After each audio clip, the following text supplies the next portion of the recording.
अब dengue fever तो फैल गया, अब इसका इलाज कैसे है? जी यकीनन इसका इलाज प्रिवेंशन में है। सबसे पहले प्रिवेंट करना है इसको।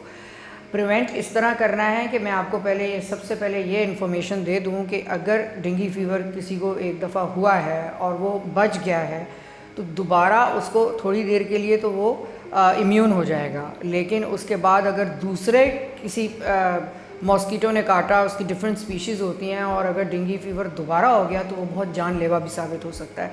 तो इसके लिए हमें कवर्ड कपड़े पहनने चाहिए, मच्छरदानियों का इस्तेमाल कीजिए, गमलों के अंदर जो पानी आपका जमा रहता है उसको अवॉइड करें ताकि वहाँ पे मच्छर पैदा ना हो और अंडे ना दे सकें।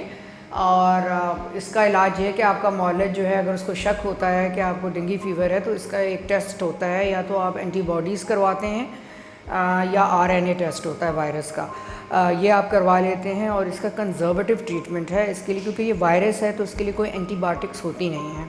तो इसको आपने यही है कि रेस्ट से, आराम से, हाइड्रेशन से, बहुत सारे जो मेजॉरिटी लोग होते हैं वो इससे रिकवर हो जाते हैं। लेकिन कुछ लोग जो छोटे हैं, बूढ़े हैं, प्रेग्नेंट ख़वातीन हैं, उनके लिए ये जानलेवा भी हो सकता है।